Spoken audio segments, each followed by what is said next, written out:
Hello my dear students, നമ്മുടെ count down സീരീസിൻ്റെ second ചാപ്റ്ററാണ് നമ്മൾ ഇന്ന് ഡിസ്കസ് ചെയ്യാൻ പോകുന്നത്. എത്ര ദിവസം കൊണ്ട് ഇനി നമ്മൾ എക്സാമിലേക്ക്? 17 ഡേയ്സ് മോർ. ഇന്ന് ഡിസംബർ 1 അല്ലേ, 17 ദിവസവും കൂടെ. ചാപ്റ്റർ നമ്മൾ ഇന്ന് ഡിസ്കസ് ചെയ്യാൻ പോകുന്നത് ഓസിലേഷൻസ്. കഴിഞ്ഞ ദിവസം നമ്മൾ വേവ്സ് കംപ്ലീറ്റ് ചെയ്തു. ക്വസ്റ്റ്യൻസ് ഒക്കെ നിങ്ങൾ ചെയ്ത് നോക്കുന്നുണ്ടല്ലോ അല്ലേ? അതേ ഓർഡറിൽ തന്നെ പോവുക. വേവ്സ് തീർത്തിട്ട് ഇതിലേക്ക് വരിക. അതൊന്നും ബാക്കി വെച്ചേക്കരുത്, ബാക്കി വെക്കാൻ നമുക്ക് സമയം ഇല്ല. എന്തൊക്കെയാണ് ഓസിലേഷൻസിലെ മെയിൻ പോയിന്റുകൾ? ഇതിൽ നിന്ന് വരാവുന്ന ക്വസ്റ്റ്യൻസ് എന്തൊക്കെ, ഏതൊക്കെ പ്രോബ്ലംസ് നമ്മൾ ശ്രദ്ധിക്കണം, എന്തൊക്കെ ഡെറിവേഷൻസ് ആണ് സാധാരണ ഇതിൽ ചോദിക്കാറുള്ളത്, ഇതെല്ലാം നമ്മൾ വളരെ പെട്ടെന്ന് ഒന്ന് പറഞ്ഞു പോവാണ്. ഫസ്റ്റ് SHM എന്ന് പറയുന്ന സിമ്പിൾ ഹാർമോണിക് മോഷൻ. എന്താണ് ഓസിലേഷൻ? എന്താണ് SHM? What are the conditions for simple harmonic motion? ഒരു ഓസിലേഷൻ ഉണ്ടാവാനുള്ള കണ്ടീഷൻസ് എന്ത് എന്നുള്ള തരത്തിലാണ് ഇതിൻ്റെ ആദ്യ ഭാഗത്ത് നിന്ന് നമ്മൾ പ്രതീക്ഷിക്കേണ്ട ഒരു ക്വസ്റ്റ്യൻ. പീരിയോഡിക് മോഷൻ എന്താ, ഓസിലേറ്ററി മോഷൻ എന്താന്ന് ചോദിച്ചാൽ നിങ്ങൾക്ക് അറിയാലോ. പീരിയോഡിക് മോഷൻ എന്ന് പറഞ്ഞാൽ എ മോഷൻ വിച്ച് റിപ്പീറ്റ്സ് അല്ലെ, which repeats after regular intervals of time. ചില മോഷൻസ് അങ്ങനെയാണ്. മോഷനെ കുറിച്ചാണ് നമ്മൾ പറയുന്നത്. എന്തെല്ലാം മോഷൻ നമ്മൾ കാണുന്നു? വെഹിക്കിൾസ് മൂവ് ചെയ്യുന്നു അല്ലെ, എന്തെങ്കിലും ഒരു ഒബ്ജക്റ്റ് ഇങ്ങനെ വിട്ട് കഴിഞ്ഞാൽ താഴേക്ക് വീഴുന്നു. ബട്ട് ചില മോഷൻസിന്റെ പ്രത്യേകത, ആ മോഷൻസ് റിപ്പീറ്റ് ചെയ്തുകൊണ്ടിരിക്കും. അതൊരു ബെസ്റ്റ് എക്സാമ്പിളാണ് എർത്തിൻ്റെ റൊട്ടേഷൻ. എല്ലാ 24 അവറിലും എർത്ത് ഇങ്ങനെ കഴിഞ്ഞ റൊട്ടേഷൻ തന്നെ വീണ്ടും വീണ്ടും റിപ്പീറ്റ് ചെയ്യാണ് അല്ലേ. അതുപോലെ വാച്ചിലും ക്ലോക്കിലും ഒക്കെ സമയം കാണിക്കുന്ന നീഡിൽസ് അല്ലേ, അതിങ്ങനെ കറങ്ങിക്കൊണ്ടേയിരിക്കുകയാണ്. ആ മോഷൻ റിപ്പീറ്റ് ചെയ്ത് വന്നുകൊണ്ടേയിരിക്കും. മറ്റൊരു എക്സാമ്പിളാണ് പെൻഡുലം. പെൻഡുലത്തിൻ്റെ motion, to and fro motion അല്ലേ, അതിനെ തന്നെയാണ് നമ്മൾ ഓസിലേറ്ററി മോഷൻ എന്ന് പറയാം. Oscillatory motion, to and fro motion അല്ലേ, അതിനെയാണ് നമ്മൾ ഓസിലേറ്ററി മോഷൻ. അപ്പോൾ ബേസിക് ഡെഫിനിഷൻസ് ഒന്നും ഒരുപാട് ഞാൻ പറയുന്നില്ല. ഓക്കെ, ഓസിലേഷൻസ് എന്ന് പറയുന്ന ചാപ്റ്റർ നമ്മൾ കുറച്ചും കൂടി ഡീറ്റെയിൽ ആയിട്ട് വളരെ ബ്യൂട്ടിഫുൾ ആയിട്ട് ചെയ്തിട്ടുണ്ട് വേറൊരു വീഡിയോയിൽ. നിങ്ങൾക്ക് വേണ്ട പോയിന്റുകളെല്ലാം അതിലുണ്ട്. ഞാൻ അതിൻ്റെ ഡിസ്ക്രിപ്ഷനും കൂടെ താഴെ കൊടുക്കും. ഇവിടെ നമ്മൾ കുറച്ചും കൂടി ഒരു പ്രോബ്ലം ടൈപ്പും മറ്റു കാര്യങ്ങളൊക്കെ നമ്മൾ ഒന്നും കൂടി പറയുകയാണ്. അപ്പോൾ SHM എന്താണ്, ഓസിലേഷൻ എന്താണ്, പീരിയോഡിക് മോഷൻ എന്താണ് എന്നുള്ളതൊക്കെ ബേസിക്കലി നിങ്ങൾ അറിയാം. SHM ആവാനുള്ള കണ്ടീഷൻ റിസ്റ്റോറിംഗ് ഫോഴ്സ് ഡിസ്പ്ലേസ്മെന്റിന് പ്രപ്പോർഷണൽ ആവുക എന്നുള്ളതാണ് SHMന്റെ കണ്ടീഷൻ നമ്പർ 1. എക്സാമിന് മിക്കവാറും ആദ്യ ഭാഗത്ത് നിന്ന് വരുന്നൊരു ക്വസ്റ്റ്യൻ അതാണ്. SHM എന്ത് എന്ന് ചോദിക്കും. ഞാൻ എന്താ പറഞ്ഞത്? അപ്പോൾ രണ്ട് പോയിന്റുകൾ നമുക്കൊന്ന് മനസ്സിലാക്കാം. ഒരു ഓസിലേഷൻ നടക്കണമെങ്കിൽ ഒരു മീൻ പോയിന്റ് വേണം അല്ലേ, മീൻ പോയിന്റ്. ദെൻ ഒരു ബോഡി ഇങ്ങനെ മൂവ് ചെയ്ത് ഒരു എക്സ്ട്രീമിൽ എത്തണം വേണ്ടേ. അങ്ങനെ മീനിൽ നിന്ന് എക്സ്ട്രീമിലേക്ക് പോകും, ആ ബോഡി തിരിച്ചു വരും. ദെൻ ഈ മീനിൽ നിന്ന് ഇപ്പുറത്തെ എക്സ്ട്രീമിലേക്ക് പോകും അല്ലേ, വീണ്ടും തിരിച്ചു വരും. ഇങ്ങനല്ലേ പെൻഡിലൊക്കെ ആടുമ്പോൾ ഈ സെൻറ്റർ പോയിന്റ് ആണ് mean. This is extreme, this is another extreme. Okay, displacement എന്ന് പറഞ്ഞാൽ മീനിൽ നിന്നും ഈ ബോഡി പല സമയത്ത് പല സ്ഥലത്താണ് ഉണ്ടാവുക. ഇങ്ങനെ ആടിക്കൊണ്ടിരിക്കുകയാണ് അല്ലേ. ഇവിടെ എത്തും, പിന്നെ ഇവിടെ എത്തും, പിന്നെ മീനിലെത്തും, പിന്നെ അങ്ങനെ പല സ്ഥലത്തൂടെ അങ്ങോട്ടും ഇങ്ങോട്ടും ഇങ്ങനെ പോവാം. ഒരു സമയത്ത് അത് ഇവിടെ എത്തിയാൽ ആ പോയിന്റിലേക്ക് മീനിൽ നിന്നുള്ള ദൂരത്തെയാണ് നമ്മൾ ഡിസ്പ്ലേസ്മെന്റ് എന്ന് പറയാം. വളരെ ശ്രദ്ധിക്കണം. ഓക്കെ, മീനിൽ നിന്നും എത്ര ദൂരമുണ്ട് അത് റിസ്റ്റോറിംഗ് ഫോഴ്സുമായിട്ട് പ്രപ്പോർഷണൽ ആയിരിക്കും. എന്താ റിസ്റ്റോറിംഗ് ഫോഴ്സ്? അത് നിങ്ങൾക്കറിയാലോ. ഏതൊരു ബോഡിയെയും അതിൻ്റെ ഒരു പഴയ അവസ്ഥയിലേക്ക്, ഒറിജിനൽ അവസ്ഥയിലേക്ക് തിരിച്ചു കൊണ്ടുവരാൻ സഹായിക്കുന്ന ഫോഴ്സാണ് റീസ്റ്റോറിംഗ് ഫോഴ്സ്. ഇവിടെ സിമ്പിളായിട്ട് പറഞ്ഞാൽ പെൻഡിലത്തെ നമ്മൾ മീനിൽ നിന്ന് എക്സ്ട്രീമിലേക്ക് വലിച്ച് ചുമ്മാ അങ്ങ് വിട്ടാൽ മതി. നമ്മളിങ്ങനെ തള്ളി വിടേണ്ട കാര്യമില്ല. വെറുതെ അങ്ങ് വിടുമ്പം തന്നെ ആ പെൻഡിലും തിരിച്ചങ്ങ് പോരും അല്ലേ. ആ തിരിച്ചു വരുന്ന ഫോഴ്സിനെയാണ് നമ്മൾ റീസ്റ്റോറിംഗ് ഫോഴ്സ് എന്ന് പറയാം. അത് ഡിസ്പ്ലേസ്മെന്റിന് പ്രപ്പോർഷണൽ ആവണം. നമ്മൾ ഇങ്ങനെയാണ് എഴുതുക, F പ്രപ്പോർഷണൽ ടു X എന്ന് വെച്ചാൽ എൻ്റെ മീനിങ് എന്താ? കൂടുതൽ ഡിസ്പ്ലേസ്മെന്റിലേക്ക് പോയാൽ കൂടുതൽ ശക്തിയിൽ റീസ്റ്റോർ ചെയ്യണമെന്ന്. Very simple concept. നിങ്ങൾ എന്നെ ഒന്ന് ആലോചിച്ച് നോക്കിയേ. ഒരു പെൻഡുലത്തെ നമ്മൾ കുറച്ച് പിടിച്ചു വലിച്ച് വിട്ടാൽ അത് തിരിച്ചു വരും. കുറച്ചും കൂടെ ദൂരേക്ക് പിടിച്ചു വലിച്ച് വിട്ടാൽ അതും തിരിച്ചു വരും. രണ്ടും തിരിച്ചു വരുന്നത് ഒരേ ശക്തിയിലായിരിക്കുമോ? അല്ലല്ലോ. കൂടുതൽ ദൂരേക്ക് വലിച്ചു വിടുമ്പം നല്ല ശക്തിയിലല്ലേ അത് തിരിച്ചു വരിക. അത്രയേ പറയുന്നുള്ളൂ. ഡിസ്പ്ലേസ്മെന്റ് കൂടിയാൽ തിരിച്ചു വരാനുള്ള ശക്തിയും കൂടും. It's very simple. അതൊരു കണ്ടീഷനാണ്, നമുക്ക് അറിയാവുന്ന ഒരു കാര്യം തന്നെയാണത്. ബട്ട് അതെന്താക്കി വെച്ചിരിക്കുന്നു? SHMന്റെ കണ്ടീഷൻ. അതോടൊപ്പം ഇത് കണ്ടീഷൻ നമ്പർ 1. കണ്ടീഷൻ നമ്പർ 2 പറയുന്നത് restoring force should be opposite to displacement. ശരിയാണല്ലോ. ഡിസ്പ്ലേസ്മെന്റ് നമ്മൾ ചെയ്യുക മീനിൽ നിന്ന് ഇങ്ങോട്ടേക്കാണ്, എക്സ്ട്രീമിലേക്കുള്ള ഏതെങ്കിലും ഒരു പോയിന്റിലേക്ക്. അതേസമയം റീസ്റ്റോർ ചെയ്യലോ നേരെ തിരിച്ചല്ലേ, എക്സ്ട്രീമിൽ നിന്ന് മീനിലേക്കല്ലേ റീസ്റ്റോർ ചെയ്യുക. പെൻഡുലത്തിനെ വിട്ട് കഴിഞ്ഞാൽ അത് മീനിലേക്കാണ് വരിക. അപ്പോൾ റിസ്റ്റോറിംഗ് ഫോഴ്സിന്റെ ഡയറക്ഷൻ മീനിലേക്ക്, അതേസമയം നമ്മൾ ഡിസ്പ്ലേസ്മെന്റ് അളക്കുന്നത് മീനിൽ നിന്ന് അങ്ങോട്ട്. അപ്പോൾ രണ്ടും ഒരേ ഡയറക്ഷൻ ആണോ? അല്ലല്ലോ, ഓപ്പോസിറ്റ് ഡയറക്ഷൻ അല്ലേ. അങ്ങനെ രണ്ട് കണ്ടീഷൻ വന്നാൽ അതാണ് SHM എന്ന് പറയുന്നത്. അപ്പോൾ ഇതിങ്ങനെ ഡയറക്റ്റ് ചോദിക്കാം. ഓക്കെ, അത് പ്രപ്പോർഷണാലിറ്റി മാറ്റിയാൽ നമുക്ക് ഈക്വൽ ടു എന്നും പറഞ്ഞൂടെ അല്ലേ. F is equal to -KX അല്ലേ, -KX. അതല്ലെങ്കിൽ F എന്ന് പറഞ്ഞാൽ നമുക്കറിയാം MA ആണ്. MA is equal to -KX. ഈ M ഇങ്ങോട്ട് കൊണ്ടുവന്നാൽ K/M. K/M is again a constant. Okay, K/M. So A is equal to minus, ഞാൻ വേറൊരു ക്യാപിറ്റൽ K എഴുതുകയാണ്, X. അത് കോൺസ്റ്റന്റ് ആണെന്ന് കിട്ടാൻ വേണ്ടി മാത്രമാണ്. അതായത് ഞാൻ ഈ എഴുതിയതിൻ്റെ ഉദ്ദേശം, ഇക്വേഷൻ എഴുതുമ്പോൾ വളരെ ശ്രദ്ധിക്കണേ, SHMന്റെ ഇക്വേഷൻ എഴുതുമ്പോൾ ഫോഴ്സോ ആക്സിലറേഷനോ വെച്ചൊരു ഇക്വേഷൻ തന്നിട്ട് ഇത് SHM ആണോ എന്ന് ചോദിക്കും. ഫോർ എക്സാമ്പിൾ ഒരു ക്വസ്റ്റ്യൻ തരികയാണ്, F is equal to 5x. ഇത് SHM ആണോ? A is equal to -5x². ഇത് SHM ആണോ?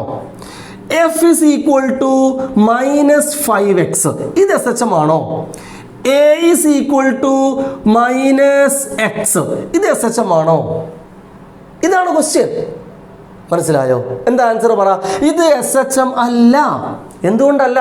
ഫോഴ്സിന്റെ ഇക്വേഷനിൽ മൈനസും കോൺസ്റ്റന്റും എക്സും വരണം. മൈനസ് വന്നിട്ടില്ല, അതുകൊണ്ട് ഇത് തെറ്റാണ്.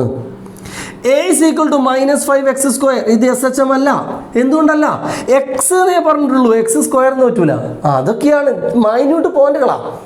ഇങ്ങനെ ഒരു ക്വസ്റ്റ്യൻ തന്നെ ചോദിക്കുകയാണ്, ഈ ഇക്വേഷൻ SHMനെ റെപ്രസെന്റ് ചെയ്യുമോ? ഇല്ല. ഇത് റെപ്രസെന്റ് ചെയ്യുമോ? കറക്റ്റ്, അത് റെപ്രസെന്റ് ചെയ്യും. മൈനസ് ഉണ്ട്, കോൺസ്റ്റന്റ് ഉണ്ട്, എക്സ് ഉണ്ട്. ഇത് റെപ്രസെന്റ് ചെയ്യോ? മൈനസ് ഇല്ലേ? ഉണ്ട്. കോൺസ്റ്റന്റ് ഉണ്ടോ? ഉണ്ട്. ഇവിടെ കോൺസ്റ്റന്റ് 1 ആണ്, 1x. അപ്പോൾ ആദ്യ ഭാഗത്ത് നിന്ന് വരുന്ന ഒരു ക്വസ്റ്റ്യൻ നിങ്ങൾക്ക് മനസ്സിലായെന്ന് ഞാൻ വിചാരിക്കുന്നു. ഫോഴ്സിൻ്റെയോ ആക്സിലറേഷൻ്റെയോ ഒരു ഇക്വേഷൻ തന്നിട്ട് ഇത് SHM ആണോ എന്ന് ചോദിക്കും. നിങ്ങളെന്താ നോക്കേണ്ടത്? അതിൽ മൈനസ് ഉണ്ടോ നോക്കണം, കോൺസ്റ്റന്റ് ഉണ്ടോ നോക്കണം, എക്സ് അല്ലെങ്കിൽ വൈ, എക്സ് ആയാലും വൈ ആയാലും കുഴപ്പമില്ല, എക്സ് അല്ലെങ്കിൽ വൈ എന്ന് പറയുന്ന ഒരു ഡിസ്പ്ലേസ്മെന്റിനെ കാണിക്കുന്ന ഒരു ടേം ഉണ്ടാവണം.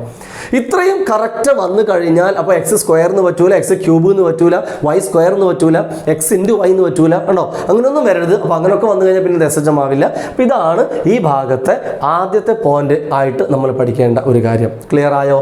SHM എന്നുള്ളതിൻ്റെ ആദ്യത്തെ ഒരു ഭാഗം ഓക്കെ അല്ലേ? അടുത്ത നമ്മൾ ശ്രദ്ധിക്കേണ്ട പോയിന്റ്, ഈ ഓസിലേഷനെ കാണിക്കാൻ വേണ്ടി ഡിസ്പ്ലേസ്മെന്റിന് ഒരു ഇക്വേഷൻ ഉണ്ട്. ഡിസ്പ്ലേസ്മെന്റ് ഇക്വേഷൻ ആക്ച്വലി അതൊരു ഡെറിവേഷൻ ആയിരുന്നു. അത് വലിയൊരു ഡെറിവേഷനായിട്ട് പോകുന്ന ഒരു ഭാഗമാണ്. മുഴുവൻ പറയാൻ നമ്മൾ ഈ സമയം എന്തായാലും നമ്മൾ അനുവദിക്കുന്നില്ല. ഒരു സർക്കുലാർ മോഷൻ വരച്ച് ആ സർക്കുലാർ മോഷൻ്റെ ഉള്ളിലൂടെ SHMനെ കണ്ടുപിടിക്കുന്ന ഒരു രീതിയും, അതിൻ്റെ ഉള്ളിൽ ഒരു ട്രയാങ്കിൾ ഉണ്ടാക്കിയെടുത്തിട്ട് സൈൻ തീറ്റയും കോസ് തീറ്റയും ഒക്കെ എഴുതിയിട്ടൊക്കെയാണ് ആ ഇക്വേഷൻ ഉണ്ടാക്കുന്നത്. ഓക്കെ, ഡെറിവേഷൻ വേണ്ടവർക്ക് ഞാൻ നേരത്തെ പറഞ്ഞു, ലിങ്ക് ഞാൻ വേറെ താഴെ കൊടുക്കുന്നുണ്ട്, നിങ്ങൾ അതും കൂടി ഒന്ന് കാണുക. ആ ഇക്വേഷൻ ഇങ്ങനെയായിരുന്നു, y is equal to a sin ωt, അല്ലെങ്കിൽ x is equal to a cos ωt. ഇതാണ് ഒരു SHMന്റെ ഓസിലേഷൻ്റെ ഡിസ്പ്ലേസ്മെന്റ് ഇക്വേഷൻ എന്ന് പറയുന്നത്.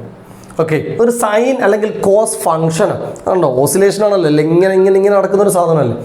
അതുകൊണ്ടാണ് അതിങ്ങനെ സൈൻ ഓർ കോസ് ഫംഗ്ഷൻ ഒക്കെ ആയിട്ട് വന്നത്. ഇതിൽ നമ്മൾ നോക്കേണ്ട ഒരു കാര്യം, ഇതിൽ ഓരോ ടേമുകളും എന്തിനെയാണ് കാണിക്കുന്നതെന്നാണ്. എ എന്ന് പറയുന്നത് ആംപ്ലിറ്റ്യൂഡാണ്. A is amplitude. നമ്മൾ വേവ്സിലും പറഞ്ഞു അല്ലേ. ഒമേഗ എന്ന് പറയുന്നത് ആംഗുലാർ വെലോസിറ്റിയാണ്. ഓക്കെ, ഇവിടെയും നിങ്ങൾക്ക് കാണാം എയും ഒമേഗയും. അപ്പോൾ ഇത് വെച്ച് ഡയറക്റ്റ് ഒരു ക്വസ്റ്റ്യൻ വരിക എന്ന് പറയുന്നത് y is equal to 5 sin 20πt എന്നൊക്കെ തന്നിട്ട് ആംപ്ലിറ്റ്യൂഡ് എത്ര, ഒമേഗ എത്ര, ഫ്രീക്വൻസി എത്ര, ടൈം പീരീഡ് എത്ര നമ്മൾ വേവ്സിൽ ചെയ്തു. അപ്പോൾ രണ്ടും തമ്മിലൊരു കണക്ഷൻ ആയേ. അതുപോലെ അങ്ങ് ചെയ്താൽ മതി. ഇതെന്തിനാണ് ഇങ്ങനെ രണ്ട് ഇക്വേഷൻ എന്ന് ചിലപ്പോൾ ചോദിച്ചേക്കാം. ഇത് ഓസിലേഷൻ തുടങ്ങുന്ന പോയിന്റുകൾക്കനുസരിച്ചാണ് നമ്മൾ രണ്ട് ഇക്വേഷൻ ചൂസ് ചെയ്യുക. ഓസിലേഷൻ എവിടെ നിന്നാണ് തുടങ്ങുക? മീനിൽ നിന്നാണോ എക്സ്ട്രീമിൽ നിന്നാണോ? ക്വസ്റ്റ്യൻ. നമുക്ക് എവിടെ നിന്നും തുടങ്ങാം. ഓക്കെ, നമുക്ക് വേണമെങ്കിൽ ഒരു പെൻഡുലത്തിനെ മീനിൽ ഇങ്ങനെ തൂക്കി നിർത്തിയിട്ട് പെട്ടെന്നൊരു ഒരു ഒരു അടി കൊടുക്കാം, ഒരു ഫോഴ്സ് കൊടുക്കാം അല്ലേ. അങ്ങനെ നമ്മളങ്ങ് തട്ടി വിട്ടാൽ അതിങ്ങനെ ഓസിലേറ്റ് ചെയ്യാൻ തുടങ്ങും. അപ്പോൾ ആ ഓസിലേഷൻ തുടങ്ങുന്നത് എവിടുന്ന? മീനിൽ നിന്നാണ് നമ്മൾ തട്ടി വിട്ടത്. ഓക്കെ, മീനിൽ നിന്ന് സ്റ്റാർട്ട് ചെയ്തിട്ട് പിന്നെ ഓസിലേഷൻ കണ്ടിന്യൂ ചെയ്യുന്നു. അതല്ലെങ്കിൽ നമുക്ക് എന്ത് ചെയ്യാന്ന് വെച്ചാൽ ആ മീനിൽ നിന്ന് പതിയെ അതിനിങ്ങനെ വലിച്ച് എക്സ്ട്രീമിൽ കൊണ്ട് നിർത്തുക. ഓക്കെ, എക്സ്ട്രീമിൽ കൊണ്ട് നിർത്തിയിട്ട് 1 2 3 അങ്ങ് വിടുക. അപ്പോൾ അത് എക്സ്ട്രീമിൽ നിന്ന് സ്റ്റാർട്ട് ചെയ്തിട്ട് ഓസിലേഷനായി മാറും. ശരിയല്ലേ? അപ്പോൾ ഓസിലേഷൻ വേണമെങ്കിൽ മീനിൽ നിന്ന് സ്റ്റാർട്ട് ചെയ്യാം. മീനിൽ നിന്ന് സ്റ്റാർട്ട് ചെയ്യുകയാണെങ്കിൽ ഈ ഇക്വേഷനാണ് യൂസ് ചെയ്യേണ്ടത്. സ്റ്റാർട്ടിങ് ഫ്രം മീൻ. എക്സ്ട്രീമിൽ നിന്നാണ് സ്റ്റാർട്ട് ചെയ്യുന്നതെങ്കിൽ ഈ ഇക്വേഷനാണ് യൂസ് ചെയ്യേണ്ടത്. Starting from extreme. അതാണ് ഈ രണ്ട് ഇക്വേഷൻ്റെ ഒരു സെലക്ഷൻ എന്ന് പറയുന്നത്. പിന്നെ ഈ തരത്തിൽ പ്രോബ്ലം വന്നു കഴിഞ്ഞാൽ ഓരോ ക്വാണ്ടിറ്റി എത്ര എന്ന് കണ്ടുപിടിക്കാനാണ് ഉണ്ടാവുക.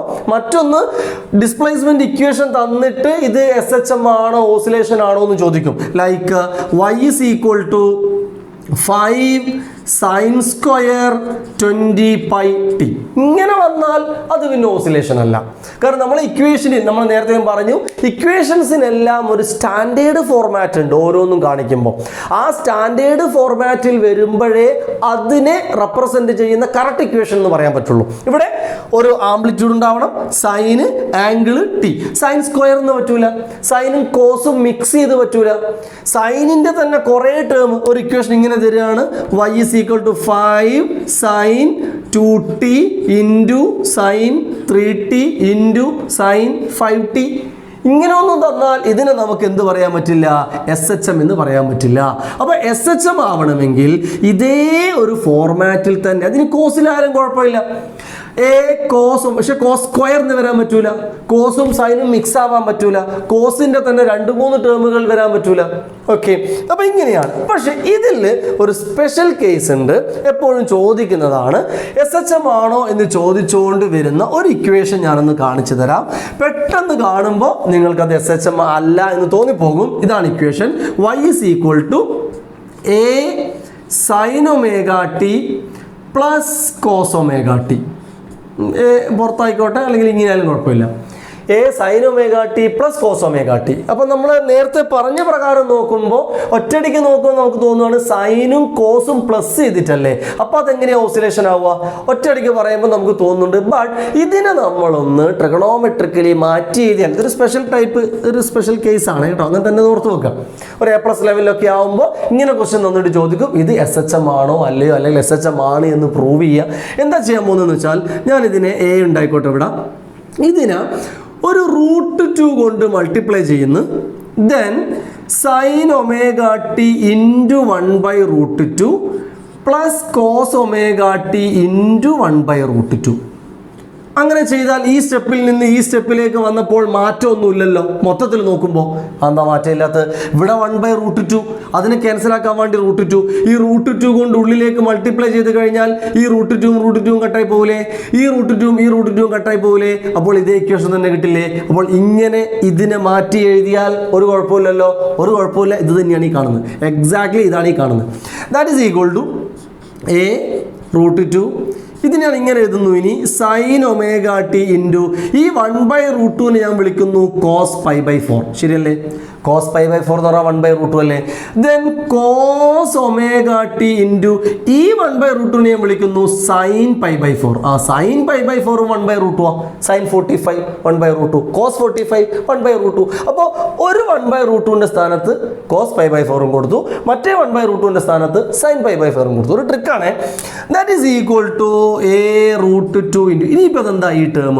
ഇത് like sine A cos B plus cos A sine B എന്നായില്ലേ അല്ലേ? Sine A cos B plus cos A sine B. Sine A cos B plus cos A sine B എന്ന് പറഞ്ഞാൽ സൈൻ a പ്ലസ് ബി ആ, sine A plus B ഉണ്ടോ? അപ്പോൾ ഇങ്ങനെ വന്നു കഴിഞ്ഞാൽ ഇത് കറക്റ്റ് നമ്മൾ SHMന്റെ ഫോർമാറ്റായി. ആംപ്ലിറ്റ്യൂഡ് ഉണ്ട്, A√2, സൈൻ ഉണ്ട്, സൈൻ സ്ക്വയർ ഒന്നുമില്ല, സൈനും കോസും കൂടെ മിക്സ് ആയിട്ടില്ല, സൈന് മാത്രമുള്ള കറക്റ്റ് ഇക്വേഷൻ ആയിട്ട് കിട്ടി. അപ്പോൾ ഇങ്ങനെ ക്വസ്റ്റ്യൻ വന്നാൽ പെട്ടെന്ന് ശ്രദ്ധിച്ച് നോക്കണം. ഇങ്ങനെ വന്നാൽ ഈ ഒരു കേസിൽ മാത്രം നമ്മൾ ഇങ്ങനെ ആണ് ഇത് നോക്കേണ്ടത്. ആദ്യം നോക്കുമ്പോൾ സൈനും കോസും കൂടെ വന്നത് കൊണ്ട് SHM അല്ലേ എന്ന് ചിലപ്പോൾ തോന്നിപ്പോവും.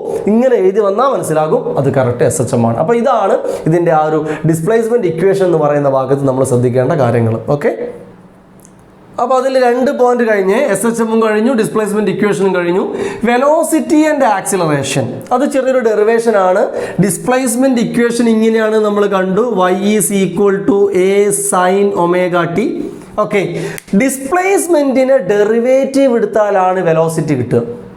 the rate of change of displacement. അപ്പോൾ ഈ സൈനുള്ള ഈ ഇക്വേഷനെ d/dt ചെയ്യണം. ഓക്കെ, ദെൻ ആ വെലോസിറ്റി കിട്ടിക്കഴിഞ്ഞാൽ അതിനെ വീണ്ടും ഡെറിവേറ്റീവ് എടുത്താൽ എന്തായി മാറും? ആക്സിലറേഷൻ ആയിട്ട് മാറും. ഞാൻ കംപ്ലീറ്റ് ഡെറിവേഷൻ ചെയ്യുന്നില്ല, മുഴുവൻ ഡെറിവേഷനും നമ്മുടെ ഓസിലേഷൻ്റെ മറ്റേ വീഡിയോയിലുണ്ട്. ഇങ്ങനെയാണ് അത് ഇക്വേഷൻ കിട്ടുക. y = ഒരു ഇക്വേഷൻ ഇങ്ങനെയാണ്, ω × √(a² - y²).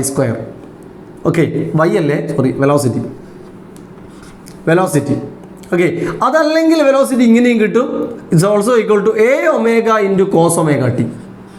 ഇങ്ങനെ 2 ഇക്വേഷനാണ് അത് ഡിറൈവ് ചെയ്ത് വരുമ്പോൾ നമുക്ക് കിട്ടുക ω × √(a² - y²) അല്ലെങ്കിൽ AΩ cos ωt. ഇതിനെ വീണ്ടും ഡെറിവേറ്റീവ് എടുക്കുമ്പോഴാണ് ആക്സിലറേഷൻ കിട്ടുക. ആ ഇക്വേഷൻ ഇങ്ങനെയാണ്, ആക്സിലറേഷൻ ഈസ് -ω²y, അതല്ലെങ്കിൽ -ω²y യുടെ സ്ഥാനത്ത് ഇത് കൊടുക്കാം A sin ωt. ഇങ്ങനെ. അപ്പോൾ ഇത് ചെറിയ 2 ഡെറിവേഷൻസ് ആണ്, അത് നിങ്ങൾ അതുപോലെ തന്നെ ചെയ്ത് പഠിക്കുക. ദെൻ ഇത് വെച്ചിട്ടുള്ള പ്രോബ്ലംസ് എന്ന് പറയുമ്പോൾ ഒന്ന് ഇതേപോലെ തന്നെ ടേമുകൾ തന്നിട്ട് വെലോസിറ്റിയോ ആക്സലറേഷനോ ഒക്കെ ചോദിച്ചേക്കാം. ഓക്കെ, ദെൻ നമ്മൾ ശ്രദ്ധിക്കേണ്ട മറ്റ് 1-2 ക്വസ്റ്റ്യൻസ് എന്ന് പറയുന്നത് ഈ ഒരു ഇക്വേഷനുമായി ബന്ധപ്പെട്ട് പലപ്പോഴും വരുന്ന ക്വസ്റ്റ്യൻ ആണ്. ഒരു ഓസിലേഷൻ്റെ മീൻ പോയിന്റിലുള്ള വെലോസിറ്റി എത്ര? മീൻ പോയിന്റ് എന്ന് പറഞ്ഞാൽ എന്താ ഓർമ്മയുണ്ടോ? ഇങ്ങനെ, ഇതാണ് എക്സ്ട്രീം, ഇതാണ് മീൻ, ഇതാണ് അടുത്ത എക്സ്ട്രീം. മീൻ എന്ന് പറയുമ്പോൾ ഇവിടെ എത്തണം, ഇവിടെ എത്തുമ്പോൾ ഡിസ്പ്ലേസ്മെന്റ് 0 പറഞ്ഞാൽ മനസ്സിലായോ? അതെങ്ങനെ ഡിസ്പ്ലേസ്മെന്റ് 0 ആവുന്നത്? ഡിസ്പ്ലേസ്മെന്റ് എന്ന് പറഞ്ഞാൽ എന്തായിരുന്നു? മീനിൽ നിന്ന് എങ്ങോട്ടെങ്കിലും ഉള്ള ദൂരത്തെ വിളിച്ച പേരാണ് ഡിസ്പ്ലേസ്മെന്റ്. ആ ഡെഫിനേഷൻ മറന്നു വരുന്നത്. ഡിസ്പ്ലേസ്മെന്റ് എന്ന് പറഞ്ഞാൽ ഈ കേസിലാണ് നമ്മൾ മോഷൻ ഇൻ സ്ട്രേറ്റ് ലൈനിൽ പഠിച്ച ഡിസ്പ്ലേസ്മെന്റ് അല്ല, ഇവിടെ ഓസിലേഷനിൽ ഡിസ്പ്ലേസ്മെന്റ് എന്ന് പറയുമ്പോൾ it is the distance from mean position to any point എന്നുള്ളതാണ്. അങ്ങനെയാണെങ്കിൽ from mean to any point, from mean to mean, മീനിൽ നിന്ന് മീനിലേക്ക് ഡിസ്പ്ലേസ്മെന്റ് ഉണ്ടാവില്ല. So it is 0. അങ്ങനെയാണെങ്കിൽ വെലോസിറ്റി എത്ര? y എന്നുള്ളതിന് 0 കൊടുത്താൽ വെലോസിറ്റി എന്താകും? yക്ക് 0 കൊടുത്താൽ വെലോസിറ്റി എന്ന് പറയുന്നത് ω × √(a²) ω. ഇതിനെയാണ് നമ്മൾ മാക്സിമം വെലോസിറ്റി എന്ന് പറയുക. എന്താ പറയുക? Maximum velocity. അപ്പോൾ ഒരു SHMൽ ഓസിലേഷനിൽ മാക്സിമം വെലോസിറ്റി കിട്ടുന്നത് എവിടെ എത്തുമ്പോഴാണ്? മീനിലെത്തുമ്പോഴാണ്. അപ്പോൾ വേറൊരു ചോദ്യം ചോദിക്കുകയാണ്, മീനിൻ്റെയും എക്സ്ട്രീമിൻ്റെയും പകുതി എത്തിയാൽ, ഓക്കെ, മീനിൻ്റെയും എക്സ്ട്രീമിൻ്റെയും പകുതി അവിടെ എത്തിയാൽ വെലോസിറ്റി എത്ര? ഓരോ ക്വസ്റ്റ്യൻ ശ്രദ്ധിക്കണേ, സിമ്പിൾ ക്വസ്റ്റ്യൻസ് ഇതൊക്കെ. What is the velocity of an oscillation when the particle is at the half of mean and extreme? Half of mean and extreme എന്ന് പറഞ്ഞാൽ ഡിസ്പ്ലേസ്മെന്റ് എത്രയാ?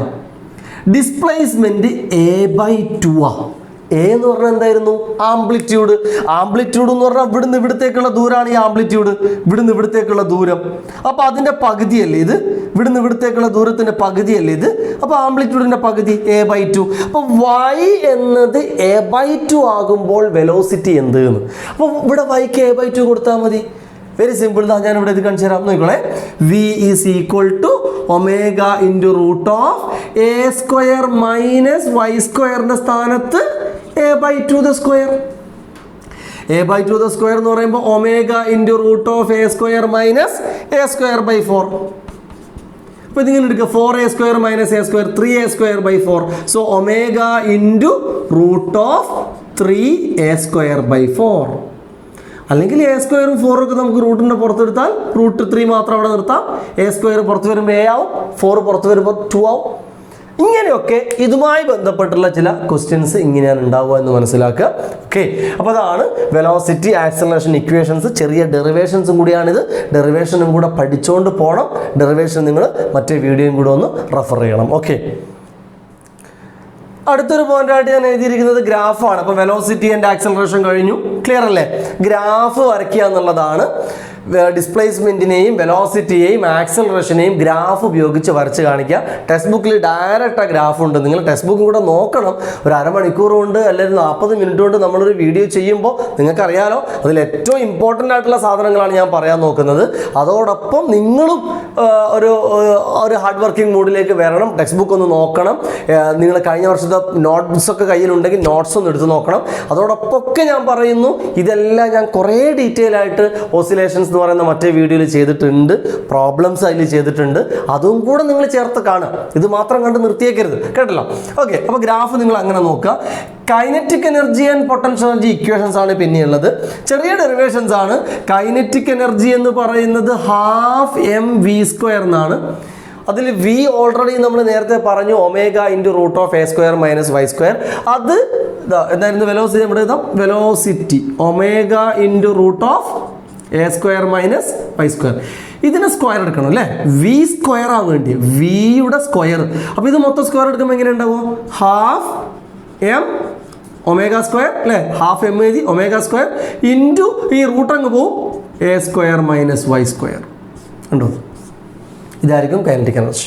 ഓക്കെ, അപ്പോൾ കൈനറ്റിക് എനർജിയുടെ ഇക്വേഷൻ ജസ്റ്റ് അങ്ങനെ മനസ്സിലാക്കുക. Potential energy എന്ന് പറയുന്നത് റിസ്റ്റോറിംഗ് ഫോഴ്സ് വേരിയബിളാണ്. റിസ്റ്റോറിംഗ് ഫോഴ്സ് വേരിയബിളാണ്. പറയുന്ന ഓരോ പോയിന്റും ശ്രദ്ധിക്കാം കേട്ടോ. പരമാവധി ഞാൻ പറഞ്ഞു, ചെറിയൊരു സമയം കൊണ്ട് എല്ലാം കൂടി ഒന്ന് കവർ ചെയ്ത് പോകാനുള്ളൊരു ശ്രമം കൂടിയാണ്. റിസ്റ്റോറിംഗ് ഫോഴ്സ് വേരിയബിൾ ആണ് എന്ന് വെച്ചാൽ നമ്മൾ നേരത്തെ പറഞ്ഞല്ലോ, restoring force proportional to displacement കൂടിയാൽ റീസ്റ്റോറിംഗ് ഫോഴ്സ് കൂടും, വീണ്ടും കൂടിയാൽ റീസ്റ്റോറിംഗ് ഫോഴ്സ് കൂടും. അപ്പോൾ റീസ്റ്റോറിംഗ് ഫോഴ്സ് വേരിയബിൾ അല്ലേ? വേരിയബിൾ ആയിട്ടുള്ള എല്ലാ ഫോഴ്സിൻ്റെയും വർക്ക് നമ്മൾ കാണുന്നത് ഇൻറ്റഗ്രേഷൻ മെത്തേഡ് ഉപയോഗിച്ചാണ്. വർക്ക് എനർജി ആൻഡ് പവർ എന്നുള്ള ചാപ്റ്റർ എടുക്കുമ്പോൾ ഞാൻ അതൊന്നും കൂടി പറയാം. നിങ്ങളിങ്ങനെ കേട്ടിട്ടുണ്ടാവണം. +2 എത്തിയത് കൊണ്ട് തന്നെ ഈ ഇക്വേഷനൊക്കെ നിങ്ങൾ പലയിടത്തും കേട്ടിട്ടുണ്ട്. ഇൻറ്റഗ്രൽ FDS ഓർമ്മയുണ്ടോ? Work equal to integral of FDS. അതല്ലെങ്കിൽ ചിലപ്പോൾ നമ്മൾ ഇങ്ങനെ പറയാറുണ്ട്, F.S. F.S എന്ന് പറയുക ഫോഴ്സ് കോൺസ്റ്റൻ്റ് ആണെങ്കിലാണ്. ഫോഴ്സ് കോൺസ്റ്റൻ്റ് ആണെങ്കിൽ. ഫോഴ്സ് വേരിയബിൾ ആകുമ്പോഴാണ് ഇൻറ്റഗ്രേഷൻ അല്ലേ? ഇൻറ്റഗ്രേഷൻ എന്നുള്ള കോൺസെപ്റ്റ് തന്നെ വരുന്നത് എല്ലായിടത്തും ഒരു വേരിയബിളിൻ്റെ ടോട്ടൽ വാല്യൂ കാണാൻ വേണ്ടിയിട്ടാണ് നമ്മൾ എപ്പോഴും ഇൻറ്റഗ്രേഷൻ എടുക്കുന്നത്. ആ ഒരു ഇൻറ്റഗ്രേഷനിലൂടെ വർക്ക് കണ്ടുപിടിച്ച് വർക്ക് എനർജിയായി മാറുന്നു എന്നുള്ളതാണ് പൊട്ടൻഷ്യൽ എനർജിയുടെ കോൺസെപ്റ്റ്. ഓക്കെ, ഡെറിവേഷൻ ആണ്. ഡെറിവേഷൻ നിങ്ങൾ ചെയ്ത് പഠിക്കണം. വർക്ക് എനർജിയായി മാറുക. ഫൈനലി ആ ഇക്വേഷൻ ഇങ്ങനെ കിട്ടും. Potential energy is equal to ½ mω² y². Okay, അപ്പോൾ കെയുടെയും പിയുടെയും ഇക്വേഷൻസ് ഇങ്ങനെയൊക്കെയാണ് വരുന്നത് എന്ന് മനസ്സിലാക്കുക. ദെൻ ഇത് വെച്ചിട്ടുള്ള പ്രോബ്ലം ഉണ്ടാകുമ്പോൾ നിങ്ങളോട് ഇപ്പം ഇങ്ങനെ ചോദിക്കുകയാണ്, displacement is given y is equal to 5 sin 4t. Okay, a body has a mass of 2 kg. എന്നിട്ട് പറയാണ്, calculate kinetic energy when y equal to 4 metre. Okay, എന്താ പറഞ്ഞിരിക്കുന്നത്? പ്രോബ്ലം ജസ്റ്റ് ഒന്ന് പരിചയപ്പെടുത്തുകയാണ്. ഇങ്ങനെ ഇതൊക്കെ തന്നിരിക്കുകയാണ്. Displacement equation is given 5 sin 4t. Mass of body is given 2 kg. Calculate kinetic energy when y equal to 4 metre. അപ്പോൾ ഈ ഇക്വേഷനിൽ കൊടുക്കണം. ഏതാണ് കൈനറ്റിക് എനർജി? കൈനറ്റിക് എനർജി ഇതാ ½ mω² × a² - y². അപ്പോൾ ഇതിൽ എന്തൊക്കെ സബ്സ്റ്റിറ്റ്യൂട്ട് ചെയ്യാം? That is equal to ½ m2 omega. എവിടെ നിന്ന് കിട്ടും ഒമേഗ? അതിനാണ് ഈ ഇക്വേഷൻ തന്നിരിക്കുന്നത്. ഡിസ്പ്ലേസ്മെൻറ്റിൻ്റെ ഫോർമാറ്റ് നമുക്കറിയാമായിരുന്നു, a sin ωt. അതുപോലെയാണിത് a sin ωt. ആ ഒമേഗയാണ് ഈ 4. കണ്ടോ? അപ്പോൾ ω² സ്ഥാനത്ത് കൊടുത്തു 4² ഇൻറ്റു a² - y². ഇതെന്താ ഈ കാണുന്നത്? a അല്ലേ? ഇതല്ലേ a? So 5² minus y. ആ y തന്നിരിക്കുകയാണ് 4 metre. When y equal to 4 metre എന്നാണ്. സോ -4². ഇങ്ങനെ കണ്ടാൽ നമുക്ക് കെ ഇ കണ്ടുപിടിക്കാൻ പറ്റും. നമ്മളോട് ചോദിക്കുകയാണ് calculate potential energy when y = 4 metre. ഒന്നുമില്ല, ദ ഇക്വേഷൻ ഹാഫ് മാസ് കൊടുക്കുക, ഒമേഗ അവിടെ കിട്ടി 4, വൈക്ക് പകരം കൊടുക്കുക 4. ഇങ്ങനെ എല്ലാം തന്നിട്ടുണ്ടാവും. ഇക്വേഷനിൽ ജസ്റ്റ് സബ്സ്റ്റിറ്റ്യൂട്ട് ചെയ്യുക, വാല്യൂസ് കൊടുക്കുക, കണ്ടുപിടിക്കുക. കൈനറ്റിക് എനർജിയിലൊന്നും ഇതിനേക്കാളും വലിയ പ്രോബ്ലംസ് ഒന്നും ഉണ്ടാവില്ല എന്ന് വിചാരിക്കുക. നമ്മൾ പരമാവധി ഒരു റേഞ്ചിലുള്ള ക്വസ്റ്റ്യൻസ് ഒക്കെയാണ് സാധാരണ ഈ ഒരു ഭാഗത്ത് നിന്ന് വരാറുള്ളത്. അപ്പോൾ ഏത് ഭാഗം ക്ലിയർ ആയി? Kinetic energy and potential energy. Okay അല്ലേ? ദെൻ വളരെയധികം ക്വസ്റ്റ്യൻസ് വരുന്ന അടുത്തൊരു ഭാഗമാണ് പെൻഡുലം. പെൻഡുലത്തിൻ്റെ ടൈം പീരീഡിനെ ഡിറൈവ് ചെയ്യാൻ ചോദിക്കും. അപ്പോൾ നമ്മൾ ഡയഗ്രാം വരച്ച് പെൻഡുലത്തിൻ്റെ മീൻ പൊസിഷനിൽ നിന്നൊരു ഭാഗത്തേക്ക് ഇങ്ങനെ പിടിച്ചു വലിച്ച ആ പൊസിഷനിൽ അതിൻ്റെ ഫ്രീ ബോഡി ഡയഗ്രാം വരച്ച് വെയ്റ്റിൻ്റെ കമ്പോണൻസ് വരച്ച് ഉണ്ടാക്കിയെടുക്കണം. ഡെറിവേഷൻ ചെയ്തിട്ടുണ്ട് ഓസിലേഷൻ്റെ വീഡിയോയിൽ. ഓക്കെ, ദെൻ ഇവിടെ നമ്മൾ പെൻഡുലത്തിൻ്റെ ടൈം പീരീഡിൻ്റെ ഫൈനൽ ഇക്വേഷൻ കാണുമ്പോൾ T = 2π × √L/g. ഇത് വെച്ചുള്ള പ്രോബ്ലം ഉണ്ടാവും. ലെങ്ത് തരും, G നമുക്കറിയാം, ടൈം പീരീഡ് കണ്ടുപിടിക്കാനായിരിക്കും ക്വസ്റ്റ്യൻ. പിന്നെ ഇതിൽ വരാവുന്ന മറ്റ് ചില ക്വസ്റ്റ്യൻസ് എന്ന് പറയുന്നത് കൺസെപ്റ്റ് ക്വസ്റ്റ്യൻ ആണ്. G മാറുന്ന ചില സിറ്റുവേഷൻസിനെ കുറിച്ച് നമ്മൾ പഠിക്കുന്നുണ്ട്. G എന്ന് പറയുന്നത് 9.8 ആണ്, നമുക്കറിയാം. പലപ്പോഴും നമ്മളത് കോൺസ്റ്റൻ്റ് ആയിട്ടാണ് എടുക്കാറുള്ളത്. പക്ഷേ ചില സിറ്റുവേഷൻസിൽ G മാറിപ്പോവും. എവിടെയൊക്കെ? പല ചാപ്റ്ററിലായിട്ട് കിടക്കുകയാണ്. ലോസ് ഓഫ് മോഷൻ നിങ്ങൾ കേട്ടിട്ടുണ്ട്. Apparent weight of A body inside A lift. ഒരു ലിഫ്റ്റ് മുകളിലേക്കോ താഴേക്കോ ആക്സിലറേഷനിൽ പോകുമ്പോൾ അതിൻ്റെ ഉള്ളിലുള്ള ബോഡിയുടെ വെയിറ്റിൽ മാറ്റം വരും. അപ്വേർഡ് ആണോ പോകുന്നത്, വെയിറ്റ് കൂടും. ഡൗൺവേർഡ് ആണോ പോകുന്നത്, വെയിറ്റ് കുറയും. വെയിറ്റ് കുറയുന്നത് എന്തുകൊണ്ടാണ്? മാസ് കുറയുന്നതുകൊണ്ടല്ല. മാസ് എന്ന് പറയുന്നത് m കോൺസ്റ്റൻ്റ് എപ്പോഴും. വെയിറ്റ് mg എന്നുള്ളത് mg+a എന്നാകും ലിഫ്റ്റ് മുകളിലോട്ട് പോകുമ്പോൾ. അപ്പം ആക്ച്വലി അവിടെ എന്താ കൂടിയത്? മാസ് അല്ലല്ലോ, G അല്ലേ കൂടിയത്. അങ്ങനെയല്ലേ വെയിറ്റ് കൂടിയത്. വെയിറ്റ് എന്ന് പറയുമ്പോൾ വെയിറ്റ് എന്ന് പറഞ്ഞാൽ mg. ലിഫ്റ്റ് മുകളിലോട്ടേക്ക് പോകുമ്പോൾ mg+a. m അങ്ങനെ തന്നെയുണ്ട്. G മാറി g+a ആയി. G കൂടിയെന്നർത്ഥം. അപ്പോൾ ചോദിക്കും, അങ്ങനെ ഒരു ലിഫ്റ്റിൽ ഒരു പെൻഡുലം വെച്ചാൽ പെൻഡുലത്തിൻ്റെ ടൈം പീരീഡിന് എന്താ സംഭവിക്കുക? ഓക്കെ, എല്ലാം കൂടെ കണക്ട് ചെയ്തൊരു ക്വസ്റ്റ്യനാണ്. അപ്പോൾ നമ്മൾ എന്താ നോക്കേണ്ടത്?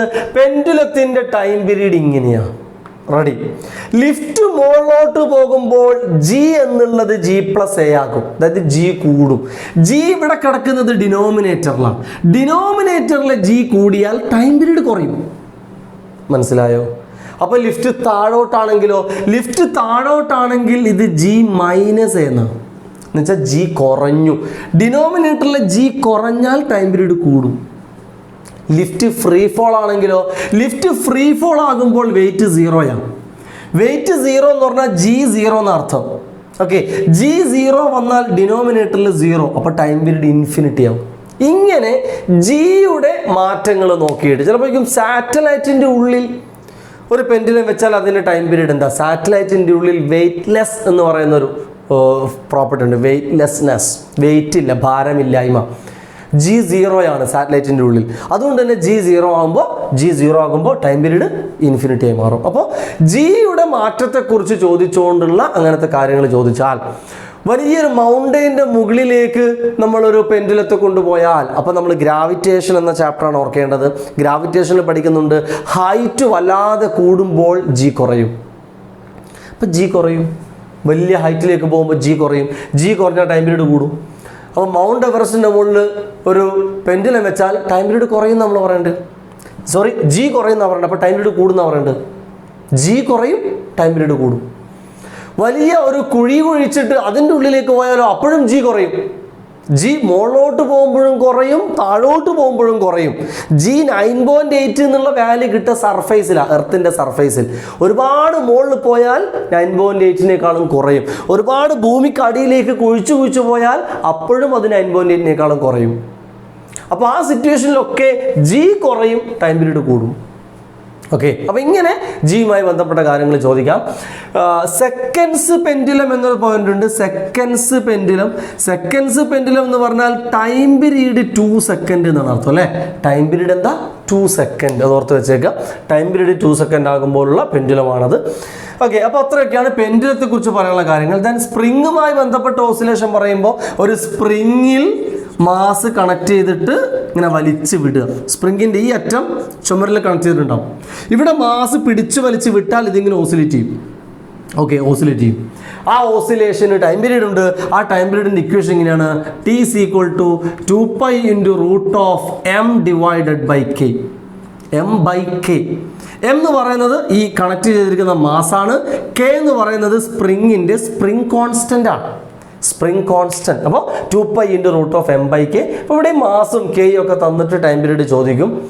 ഓക്കെ, പിന്നെ സ്പ്രിങ്ങിൽ പിന്നെ ഉള്ളൊരു പോയിന്റ് എന്താണെന്ന് വെച്ചാൽ സ്പ്രിങ്ങിനെ ജോയിൻ ചെയ്തിട്ട് 2 സ്പ്രിങ് വെച്ചാൽ അത് 2 കണക്ഷനാണ്. ഒന്നുകിൽ ഇങ്ങനെ സീരീസിൽ കണക്ട് ചെയ്യാം, ഉണ്ടോ, മാസ് ഇങ്ങനെ കണക്ട് ചെയ്യും, എന്നിട്ട് ഇതിനെ വലിച്ചു വിടും. ഇപ്പോൾ 2 സ്പ്രിങ് ഉണ്ട്, K1ഉം K2. അങ്ങനെ വരുമ്പോൾ ഇവിടെ നമ്മൾ കെയുടെ സ്ഥാനത്ത് കെ എഫക്റ്റീവ് എന്ന് കൊടുക്കണം. എന്ത് കൊടുക്കണം? K effective. ആ കെ എഫക്റ്റീവിൻ്റെ ഇക്വേഷൻ ഇങ്ങനെയാണ് കാണുക: 1/k effective equal to 1/K1 plus 1/K2. എപ്പോഴാണ്? സ്പ്രിങ്ങുകളെ സീരീസിൽ വെച്ചാൽ, എന്നിട്ട് ഓസിലേഷൻ ഉണ്ടാക്കിയാൽ. ഒരു കെ അല്ല 2 കെ വരും. അപ്പോൾ കെ എഫക്റ്റീവ് കൊടുക്കണം.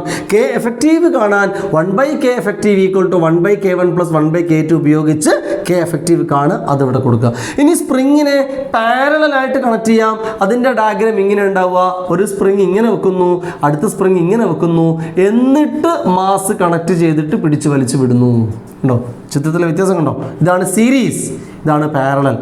പാരലൽ ആണെങ്കിൽ ഇവിടുത്തെ കെ എഫക്റ്റീവിൻ്റെ സ്ഥാനത്ത് എന്താണെന്ന് അറിയാം? വളരെ സിമ്പിളാണ്. K1 പ്ലസ് K2 നേരെ കൊടുത്താൽ മതി. ഇത് K1ഉം ഇത് K2 ആണെങ്കിൽ പാരലലായിട്ടാണ് വെച്ചതെങ്കിൽ ടൈം പീരീഡ് കാണുമ്പോൾ കെ എഫക്റ്റീവിൻ്റെ സ്ഥാനത്ത് ഡയറക്റ്റ് K1 പ്ലസ് K2. അതേസമയം അത് സീരീസ് ആണെങ്കിൽ കെ എഫക്റ്റീവിൻ്റെ സ്ഥാനത്ത് 1/k effective 1/K1 plus 1/K2 വെച്ച് കണ്ടുപിടിച്ചിട്ട് സബ്സ്റ്റിറ്റ്യൂട്ട് ചെയ്യണം. ഓക്കെ, അപ്പോൾ അതൊക്കെയാണ് സ്പ്രിങ്ങുമായി ബന്ധപ്പെട്ട ഓസിലേഷൻസ് എന്ന് പറയുന്നത്. അപ്പോൾ ഇതാണ്, ഇത്രയേ ഉള്ളൂ ഓസിലേഷൻ എന്ന് പറഞ്ഞ ചാപ്റ്റർ. പ്രശ്നമുണ്ടോ? ഡെറിവേഷനായിട്ട് നിങ്ങൾ നോക്കേണ്ടത് വെലോസിറ്റി ആക്സിലറേഷൻ്റെ ഡെറിവേഷൻസ്, കൈനറ്റിക് എനർജി പൊട്ടൻഷ്യൽ എനർജിൻ്റെ ഡെറിവേഷൻസ്, പെൻഡുലത്തിൻ്റെ ടൈം പീരീഡിൻ്റെ ഡെറിവേഷൻ. ഓക്കെ, എല്ലാ ഡെറിവേഷനും നമുക്ക് എന്തായാലും ഈ ചെറിയ വീഡിയോയിൽ പറഞ്ഞ് തീർക്കാൻ കഴിയില്ല, നിങ്ങൾക്കറിയാലോ. അപ്പോൾ ഇത് പഠിക്കണം എന്നുള്ള നിർദ്ദേശം ഞാൻ നിങ്ങൾക്ക് തരികയാണ്. ഇതൊക്കെ നമ്മൾ ഡിറൈവ് ചെയ്തിട്ടുണ്ട് നമ്മുടെ ഓസിലേഷൻ്റെ മറ്റേ വീഡിയോയിൽ. കുറേ കൂടെ പ്രോബ്ലംസും അവിടെ ചെയ്തിട്ടുണ്ട്. അപ്പോൾ രണ്ടും കൂടെ നിങ്ങൾ കാണും. ഇവിടെ ഞാൻ നിങ്ങൾ ഈ കാര്യങ്ങളൊക്കെ ഒന്നും കൂടി ഓർമ്മിപ്പിക്കുകയാണ്. ഓക്കെ, ഇങ്ങനെയൊക്കെയാണ് ക്വസ്റ്റ്യൻസ് വരിക എന്ന് ഞാൻ പറഞ്ഞു തന്നു. എളുപ്പമുള്ള ഭാഗമാണ്. ക്വസ്റ്റ്യൻസ് വന്നാൽ നിങ്ങൾക്ക് വളരെ പെട്ടെന്ന് മാർക്ക് സ്കോർ ചെയ്യാൻ പറ്റും, ഒരു ബുദ്ധിമുട്ടുമില്ല. ഓക്കെ ആണോ? അപ്പോൾ നമ്മുടെ സെക്കൻഡ് ഡേ ഇവിടെ അവസാനിക്കുകയാണ്. അടുത്ത ദിവസം നമ്മൾ പുതിയൊരു ചാപ്റ്ററിലേക്ക് പോകും. കൈനറ്റിക് തിയറി ഓഫ് ഗ്യാസ് ആണ് ഇതിൻ്റെ തൊട്ട് മുകളിൽ കിടക്കുന്നത്. ഓരോ ദിവസത്തെയും ചാപ്റ്ററുകൾ അന്ന് തന്നെ തീർത്തേക്കുക. നിങ്ങൾക്ക് ഉണ്ടാകുന്ന ക്വസ്റ്റ്യൻസ് ഒക്കെ നിങ്ങൾ പരമാവധി നമ്മുടെ വാട്സപ്പ് ഗ്രൂപ്പിലേക്ക് നിങ്ങൾ സെൻഡ് ചെയ്യുക. കിട്ടാവുന്നിടത്തോളം സമയം സ്പെൻഡ് ചെയ്തിട്ട് നിങ്ങൾ നല്ല ക്വസ്റ്റ്യൻസ് കണ്ടുപിടിക്കുക, പഠിക്കുക. ഓക്കെ, ഡൗട്ടുകൾ അയച്ചു കഴിഞ്ഞാൽ പരമാവധി പെട്ടെന്ന് തന്നെ ഞാൻ നിങ്ങൾക്ക് അതിൻ്റെ മറുപടി തരുന്നതായിരിക്കും. ഓക്കെ, അപ്പോൾ ഇന്നത്തെ പരിപാടിയോടെ അവസാനിപ്പിക്കുകയാണ്. നല്ലോണം പഠിക്കുക, ഫുൾ മാർക്ക് വാങ്ങേണ്ടതാണ് നമുക്ക്. ഓസിലേഷൻസ് നമ്മൾ ഇന്നത്തോടെ ഫിനിഷ് ചെയ്യുന്നു. മാക്സിമം ചെയ്ത് പഠിക്കുക, ഡൗട്ടുകൾ ചോദിക്കുക. Okay, by.